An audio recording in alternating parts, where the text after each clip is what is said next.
Alhamdulillahi Rabbil Alamin, hamdan katsiran thayyiban mubarakan fihi kama yuhibbu rabbuna wa yardahu.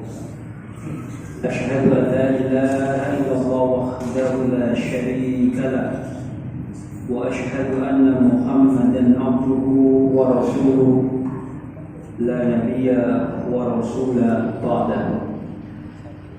Allahumma salli wa sallim wa barik ala abdika wa rasulika Muhammadin wa ala alihi wa ashabihi wa man tabi'ahum bi ihsan ila yaumiddin, amma ba'd. Kaum muslimin jamaah salat maghrib yang sama-sama dimuliakan Allah Subhanahu wa taala,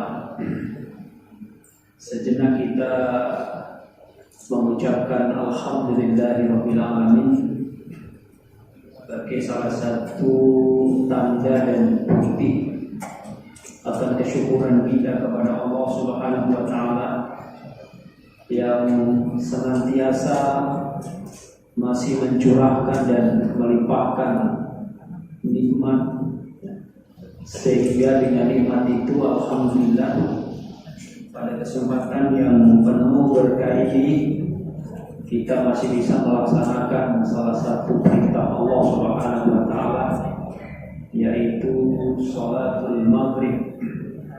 Dan kita berdoa semoga intidharuna ba'da sholati ila sholat, atau menunggunya kita dari setelah sholat untuk menunggu sholat yang berikutnya ini menjadi kafarah, menjadi salah satu penebus dosa atau kesalahan kita. Amin ya rabbal alamin.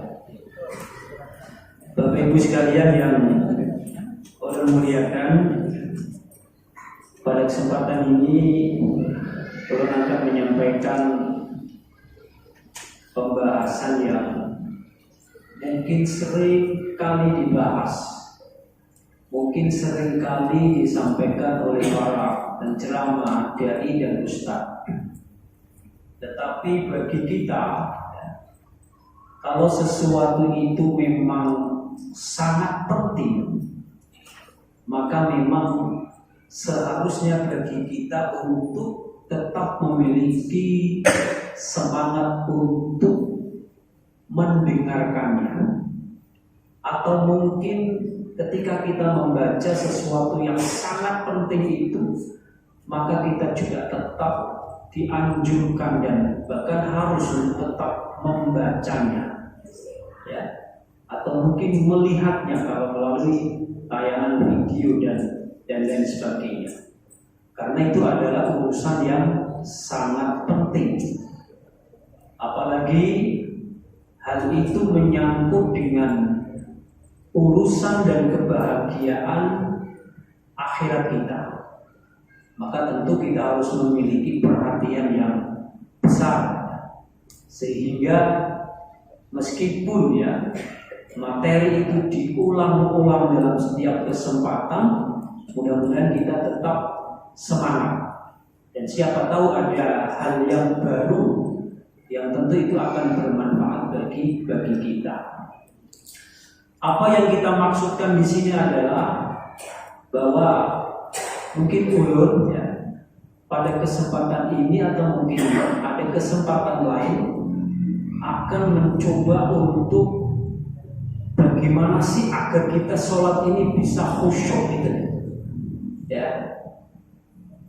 Bagaimana supaya sholat kita ini bisa khusyuk? Bagaimana kita ini bisa dengan mudah di dalam mengerjakan sholat itu bisa khusyuk? Karena khusyuk ini rohnya sholat, sangat penting sekali. Ya. Nah, apa yang belum maksudkan hal penting yang akan kita bicarakan di sini adalah tentang sholat ini. Jadi sholat adalah apa? Masalah yang sangat penting, bahkan ia adalah merupakan rukun Islam yang kedua Jadi masalah sholat ini masalah yang sangat agung sekali, sehingga wajarlah kita harus memiliki perhatian yang besar terhadap sholat kita. Sebagai salah satu bukti, kita kedengarkan salah satu sabda Nabi Shallallahu Alaihi Wasallam yang menjelaskan begitu pentingnya sholat bagi kita. Di dalam sebuah hadis yang diriwayatkan oleh Al-Imam Tirmidzi, hadis hasan, inna awwala ma yuhasabu bihil abdu yaumal qiyamati min amalihi sholatuhu. Jadi ingatkan lagi, belum yakin kita sudah seringlah dengar ini. Jadi kita ingatkan lagi. Inna awwala ma yuhasabu, sesungguhnya amalan pertama kali yang akan dihisab bihil abdu pada seorang hamba itu yaumal qiyamati, pada hari kiamat nanti, min amalihi, dari amal perbuatannya adalah sholatuhu, sholatnya. Jadi sholat yang pertama kali dihisab. Nah, ini menunjukkan betapa tingginya, betapa agungnya kedudukan sholat itu, sehingga tidak boleh kita remehkan. Ketika sholat itu dalam keadaan baik, tentu akan memberikan efek dan pengaruh yang baik terhadap diri kita, termasuk nanti terhadap amal perbuatan kita yang baik. Begitu sebaliknya, ketika sholat kita itu nilainya dan kualitasnya itu buruk, tentu juga akan memberikan efek yang buruk bagi kita dan bagi amal perbuatan kita. Dalam melanjutkan hadis, fa'in soluhat, apabila sholat itu baik, faqad aflaha wa anjaha, maka orang itu sungguh telah beruntung dan sungguh telah menjadi orang yang sukses atau berhasil. Jadi kita bisa menimbang dan kita bisa menilai kondisi sholat kita ini seperti apa. Kalau sholat kita saat ini secara kualitas, ya, secara kualitas dulu. Kita tidak bicara kuantitasnya dulu. Secara kualitas dulu, artinya minimal yang 5 waktu. Karena 5 waktu ini yang wajib. Kalau nanti kita sudah berbicara tentang kuantitas, itu kan ditambah dengan as-sholatun nafilah, ditambah dengan sholat sunnah yang lain.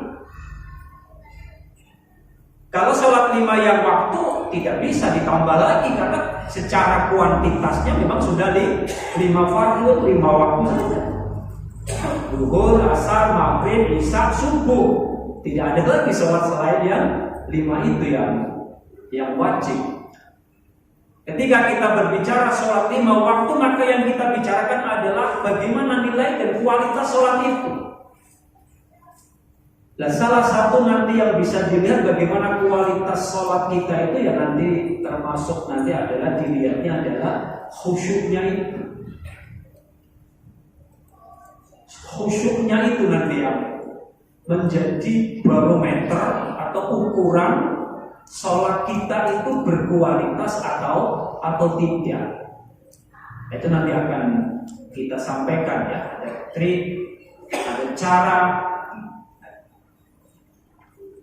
Wa in fasada, dan apabila sholatnya itu rusak, faqad khaba wa khasira, maka sungguh dia telah menjadi orang yang merugi. Ya, maka sungguh dia telah menjadi orang yang merugi.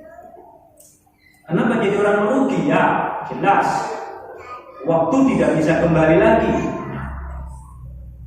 Orang yang sholatnya kualitasnya tidak baik, dia tidak mendapatkan pahala. Maka wajarlah dia disebut sebagai orang yang khasirah, menjadi orang yang rugi. Tetapi ada cara yang bisa diberikan oleh Rasulullah SAW di dalam hadis ini. Fa'inin taqasa min faridatihi, ya, maka apabila terdapat kekurangan di dalam sholat wajibnya syai'un, ya, meskipun itu sedikit, atau yang jelas ketika dalam sholat wajibnya itu masih ada kekurangan, qala rabbu, lalu Allah pun berfirman memerintahkan kepada para malaikatnya, ya, qala rabbu azza wa jalla unduru hal li abdi min tatawwu'in, lihatlah apakah ada pada hambaku itu min tatawwu', yaitu sholat sunnah.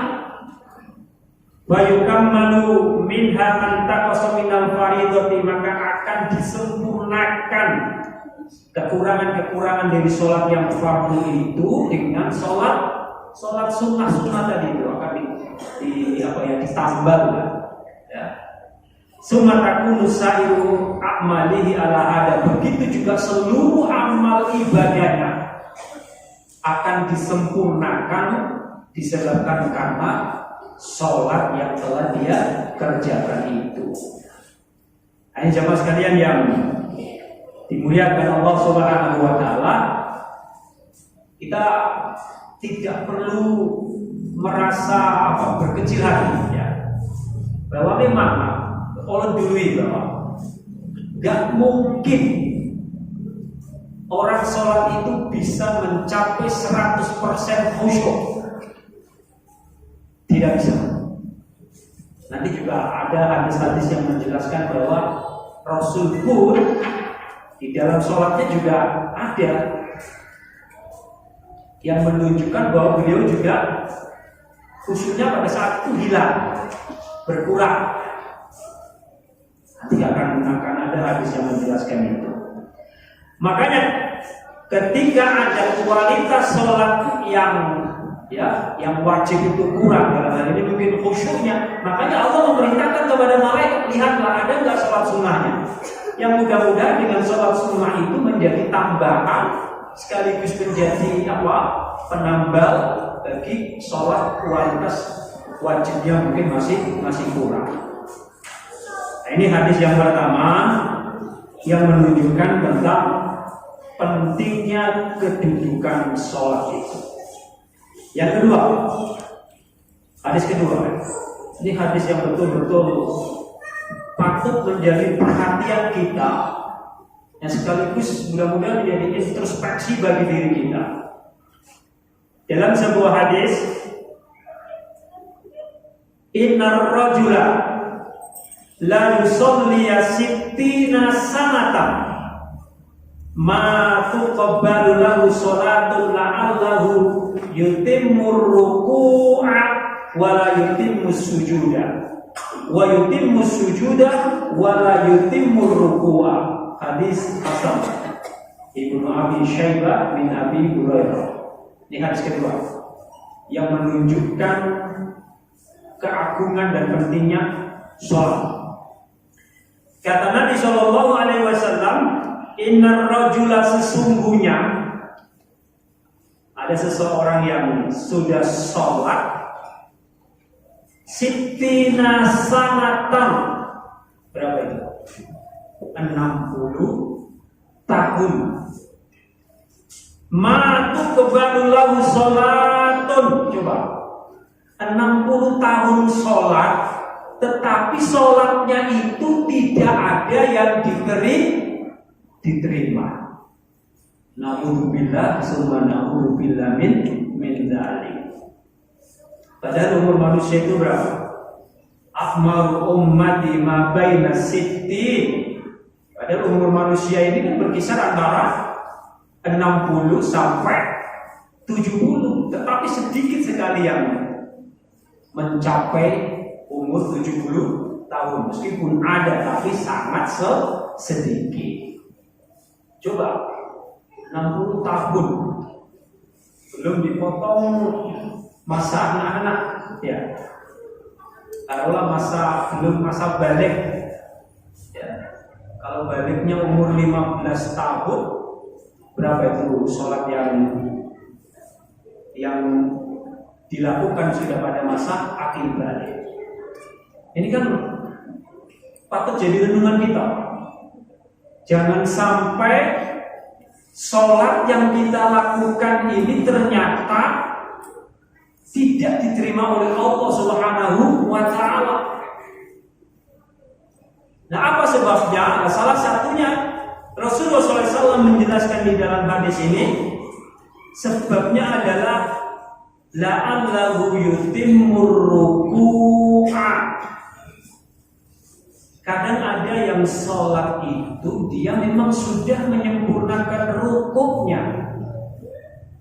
Maksud dari menyempurnakan rukuk itu adalah diusahakan punggungnya ini lurus.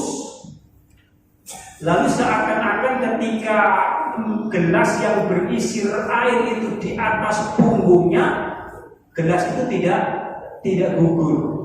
Berarti rukuk itu betul-betul sudah sempurna. Atau yang jadi tolok ukur adalah minimal bacaan rukuk yang dia baca itu betul-betul sampai habis. Baru dia bangkit dari rukuk. Itu sudah bisa dikatakan sempurna. Syukur-syukur ketika sudah selesai, ya kan? Tidak langsung bangkit, ya. Supaya betul-betul rukuknya sempurna. Itu bagus. Tapi yang jelas tidak terlalu lama ya, kecuali sholat yang memang dianjurkan untuk lama rukuk dan sujud ya, seperti sholat apa? Sholat khusyuk ya. Yang jelas adalah bagaimana ketika kita sholat itu rukuk yang kita lakukan adalah betul-betul sempurna. Kalau kita bicarakan seperti ini ya kemungkinan ketika sholat sendiri.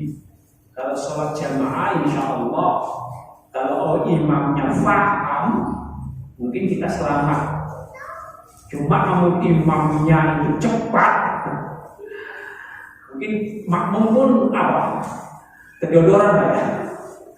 Kedodoran. Kalau imamnya itu cepat, kedodoran. Nah ini kadang ada imam itu yang mohon maaf, memudah-mudahkan gitu ya. Contoh memudah-mudahkan itu contoh dalam hal apa? Ada imam itu ketahuan betul kalau beliau itu nggak baca doa iftitah. Wah, sudah Allahu Akbar langsung alhamdulillah dan beri kesempatan kepada makmum untuk bacain iftitah. Ada imam itu yang sengaja tidak membaca doa tahiyat akhir. Ketahuan kita sudah berusaha baca belum sampai tahiyat akhir beliau sudah salam. Apalagi kalau di musim Ramadan, itu ada biasanya muncul viral berita apa itu?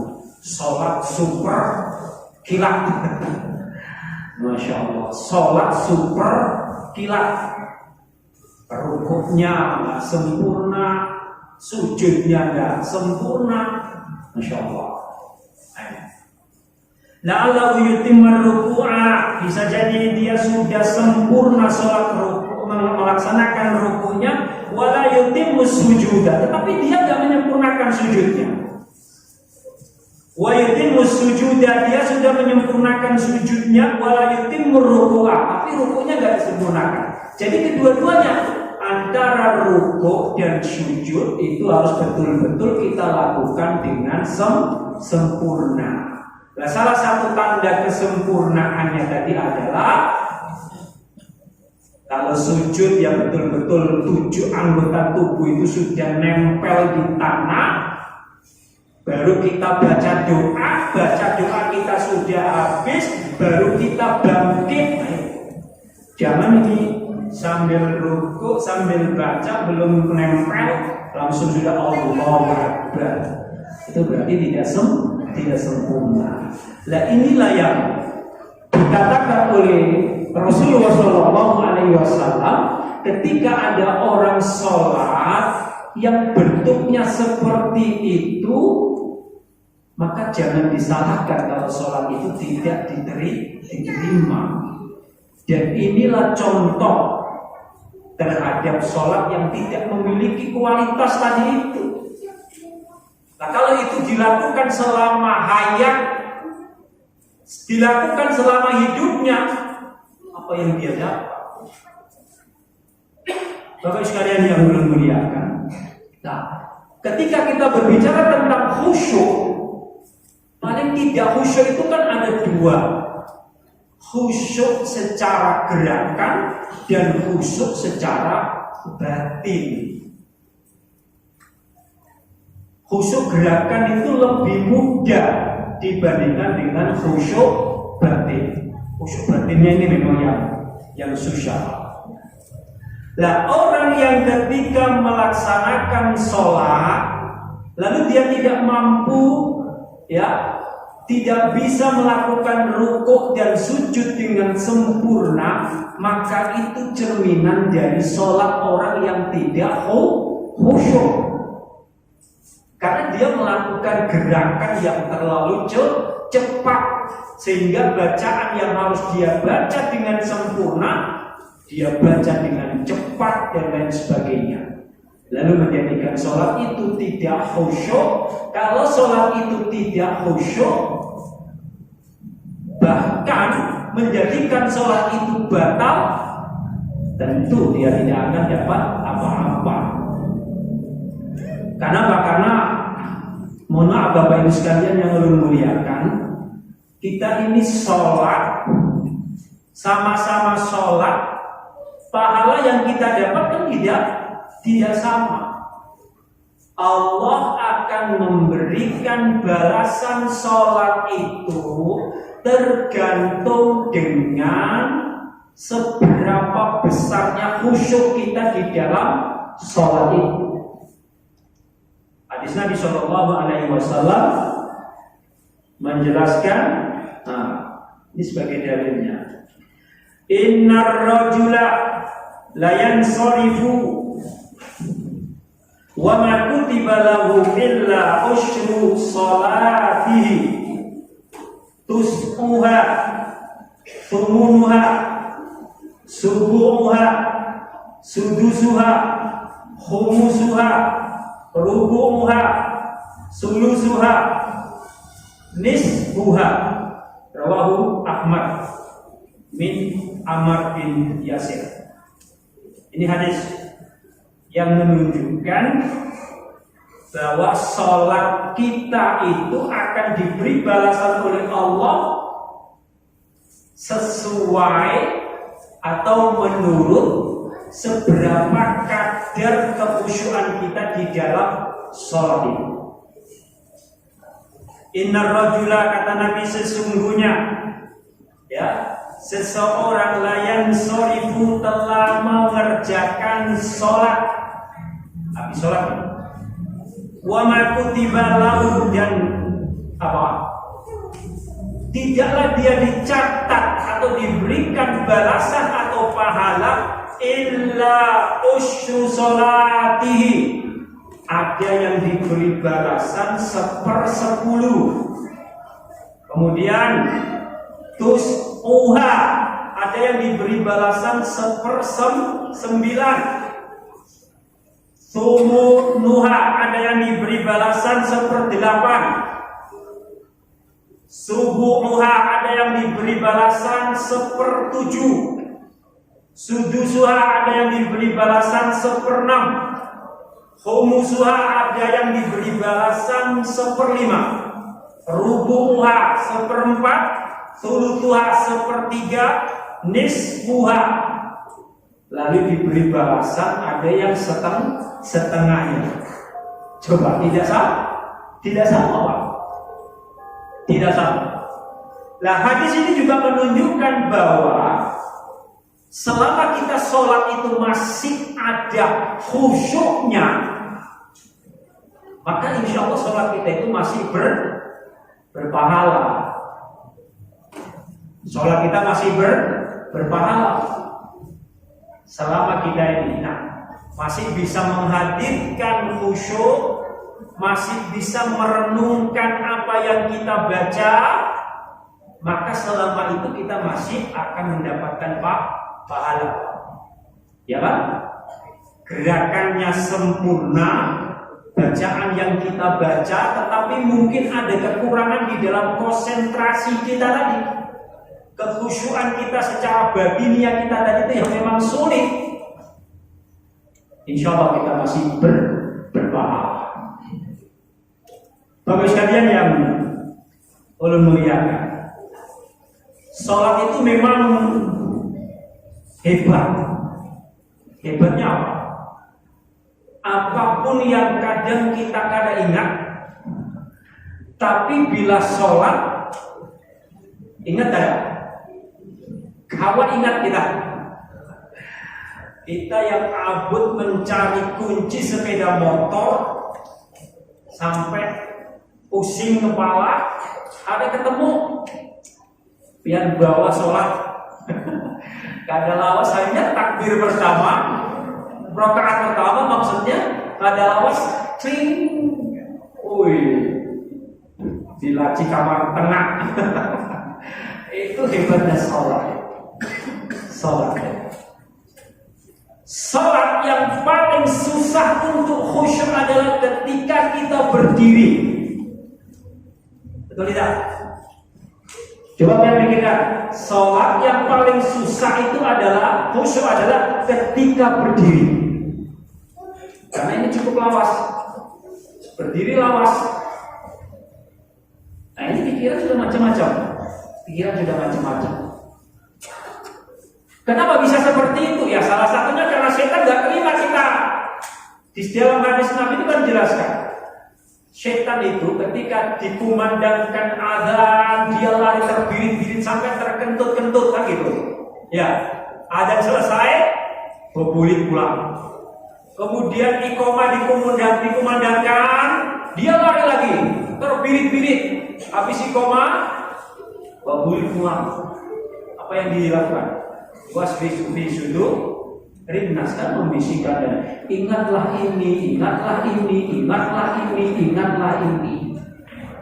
Jadi betul tidak ada ya seorang muslim atau mukmin yang bisa 100% khusyuk.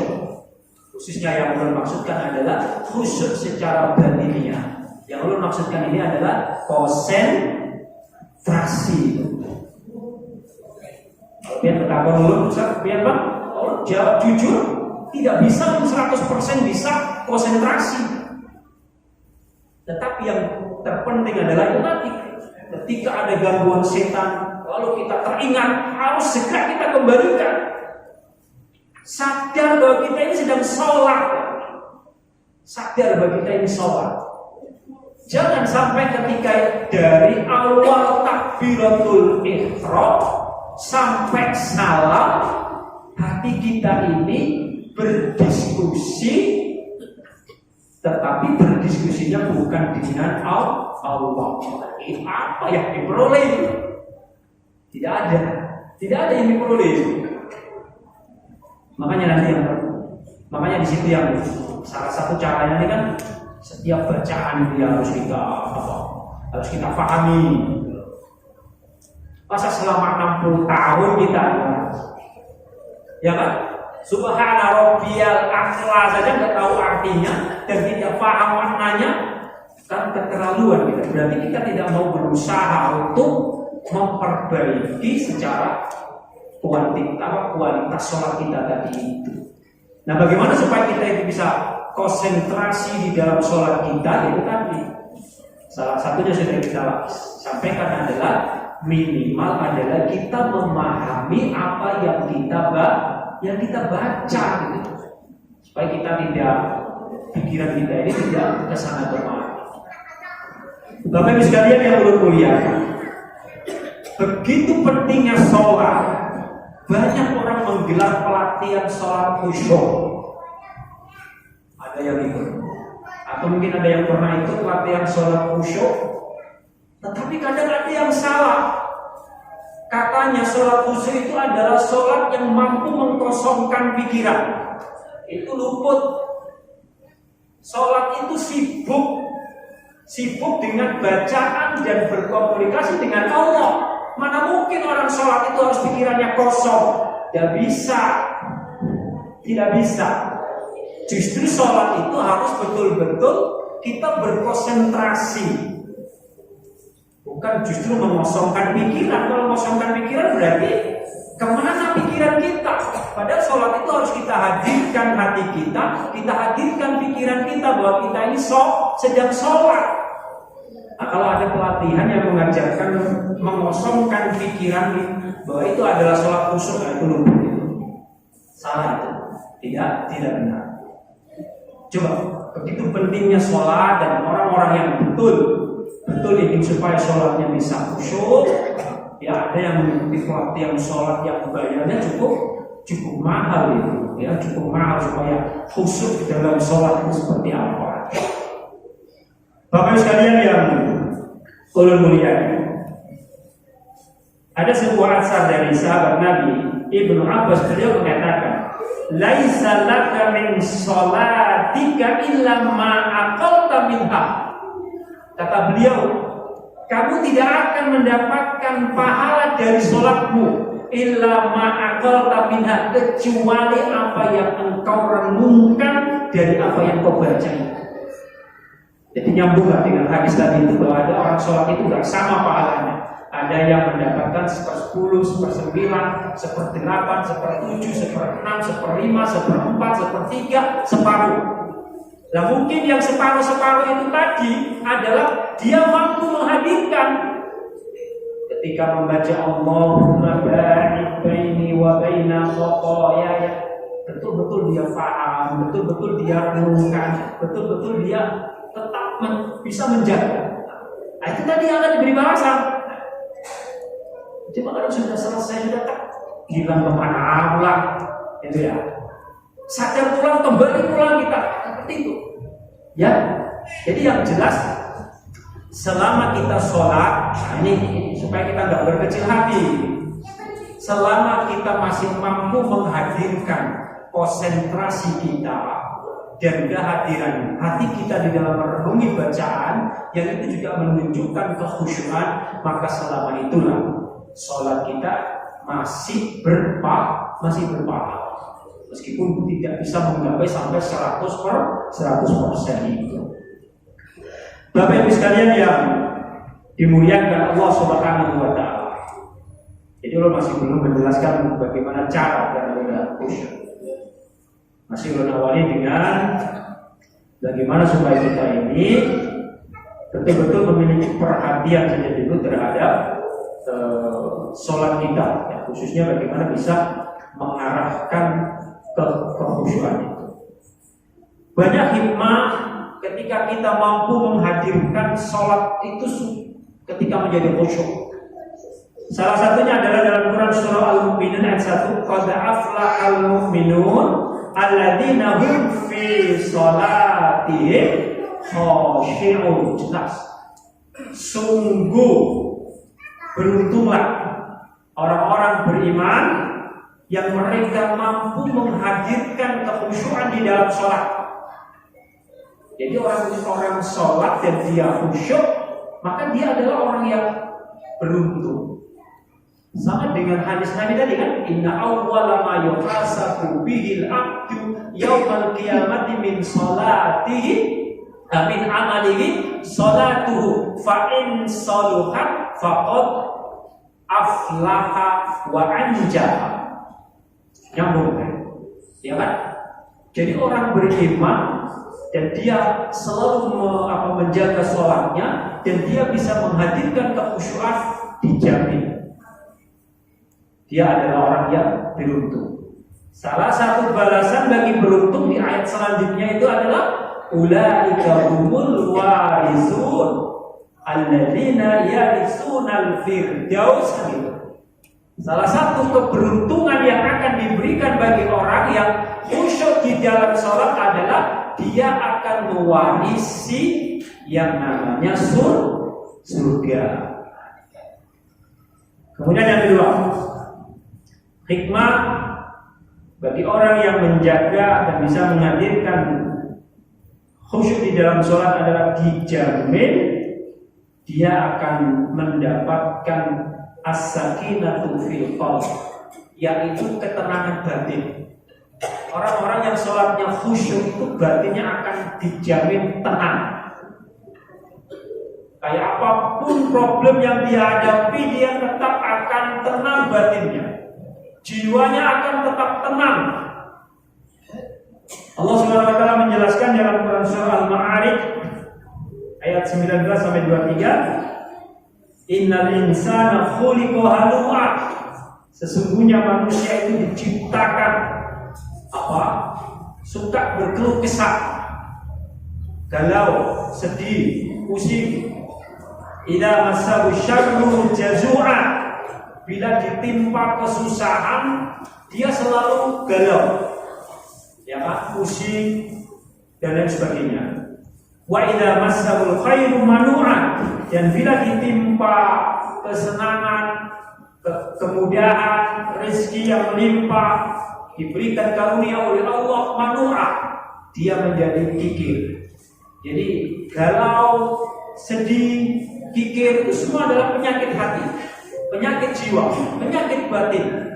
Dan itu semuanya tidak akan berlaku bagi orang illal musallin, kecuali bagi orang-orang yang sholat, alladzina hum ala sholatihim daimun, yang mereka selalu menjaga, yang mereka selalu menetapkan diri untuk mengerjakan sholat. Itu pengaruhnya sholat terhadap diri kita, khususnya terhadap batin kita. Yang ketiga, hikmah dari sholat yang khusyuk. Man sholat, hadis Nabi, man sholat rak'ataini, barang siapa yang sholat 2 rakaat, la yuhdisu fihi ma nafsuhu, dan tidaklah dia berkomunikasi di dalam sholat itu dengan jiwanya, kecuali hanya kepada Allah, ghufira ma taqaddama min dzambi, maka akan diampuni dosa-dosanya yang telah lampau. Jadi kalau ada hikmah, bahwa kita semua tahu bahwa hikmah sholat itu adalah bisa menghapuskan kesalahan dan dosa. Tapi lihat dulu kualitas sholatnya seperti apa? Seperti apa? Kembali lagi kepada tingkatan khusyuk dan kualitas sholat kita tadi. Amun sholatnya yang seperti apa? Rukuknya seperti apa? Ya, super kilat tadi itu ya. Sujudnya seperti apa? Ayam mematuk makanan. Rukuknya seperti gagak makan, ya, bangkai cepat sekali. Tidak bisa mendatangkan hikmah tadi. Makanya dalam hadis ini jelas sekali, man shalla raka'ataini, barang siapa yang sholat 2 rakaat, la yuhdisu fihi ma nafsuhu, dan dia tidaklah bercakap-cakap, berkomunikasi dengan batinnya itu, dikecuali selain daripada Allah, maka Allah akan mengampuni dosanya yang telah lampau. Maksudnya gini, kita sudah Allahu Akbar, tiba-tiba pikiran kita ini kemana? Ya, diri kita sholat, tapi pikiran kita ini melalang buana. Pikirannya bisa ke mall, pikiran bisa ke pasar, pikiran bisa di dapur, pikiran bisa kemana-mana. Itu maksudnya adalah berdialog itu. Maksudnya adalah kita berdiskusi, berbicara, bukan dengan Allah. Kalau itu sampai terjadi dari awal kita sholat sampai akhir, tidak bisa sholat itu menjadi ghufira lahu ma taqaddama min dzambi. Tidak bisa. Nah, kecuali kita Allahu Akbar, di dalam hati kita merenung, Allah Maha Besar, semuanya yang kecil, bahkan diri kita ini pun juga kecil. Allahumma ba'id baini wa baina, kita renungkan diri ini banyak dosa, hanya Allah yang Maha Pengampun. Itu enggak seperti itu yang harus kita hadirkan supaya kita konsentrasinya ini enggak kemana-mana. Itu harus bisa kita, ya. Makanya salah satu yang termudah itu ya diantaranya adalah ayo kita pahami bacaan-bacaan di dalam sholat, termasuk nanti juga surah-surah pendek yang ada di dalam juz amma itu, ya mudah-mudahan kita juga berusaha untuk mengartikan dulu lah, minimal mengartikan. Syukur-syukur bisa tahu terjemahnya, syukur-syukur bisa tahu tafsiran dan sebagainya. Sama kita juga berusaha, terus kita berusaha. Sekali lagi, yang namanya manusia selama masih hubud dunia, dalam artian masih berurusan dengan duniawi, akan susah. Tetapi ketika kita berbicara susah bukan berarti nggak bisa. Minimal kita berusaha, ya. Benar, kita berusaha untuk sebaik mungkin supaya bisa menghadirkan kekhusyuan di dalam sholat ini. Kemudian yang keempat, hikmah daripada sholat khusyuk, ya, sholat yang khusyuk itu adalah inna sholata tanha 'anil fahsya'i wal munkar wa la dzikrullahi akbar. Sesungguhnya sholat itu bisa mencegah dari perbuatan keji dan munkar, wa la dzikrullahi akbar, dan sesungguhnya zikir itu maksudnya adalah sholat itu adalah zikir yang besar. Jadi tidak benar ada, kalau tidak salah, hadis palsu ya yang mengatakan bahwa berpikir sejenak itu berpikir sejenak bukan seperti itu. Berzikir itu lebih baik daripada sholat 60. Nah, itu hadisnya tidak benar, hadis palsu. Ya, ada yang mengatakan bahwa zikir itu lebih besar daripada sholat. Tidak, justru sholat itu lebih besar dari sekedar zikir kita, ya. Tapi kalau yang dimaksudkan bahwa zikir itu sholat, ya, karena sholat itu juga zikir, ya kan? Aqimis sholata lidzikri. Dirikanlah sholat untuk mengingatku. Jadi sholat itu adalah zikir, dan sholat itu adalah zikir Allah yang paling besar. Karena di dalamnya terkumpul doa, ya, terkumpul pujian, terkumpul permohonan ampun. Semuanya terkumpul di dalam gerakan dan bacaan sholat itu. Dan disitulah menjadi begitu istimewanya sholat. Itulah yang harus kita jaga supaya tetap menghidupkan jiwa dan batin kita di dalam menjalani hidup ini. Tetapi yang terpenting bagi kita juga adalah bahwa kita tidak hanya cukup dengan sholat yang kita lakukan saja, tetapi berusaha bagaimana sholat yang kita lakukan ini mudah-mudahan semakin baik, semakin bagus secara kualitasnya, dan juga nanti mudah-mudahan bagus juga secara kuantitasnya. Bapak sekalian yang memuliakan, mungkin apa yang dapat saya sampaikan mudah-mudahan dapat bermanfaat bagi kita semua, mudah-mudahan bisa kita lagi, khususnya bagaimana agar kita bisa dengan mudah khusyuk di dalam sholat kita itu. Wallahu a'lam bishawab. Subhanakallahumma wa bihamdika asyhadu an la ilaha illa anta astaghfiruka wa atubu ilaik. Wassalamualaikum warahmatullahi wabarakatuh.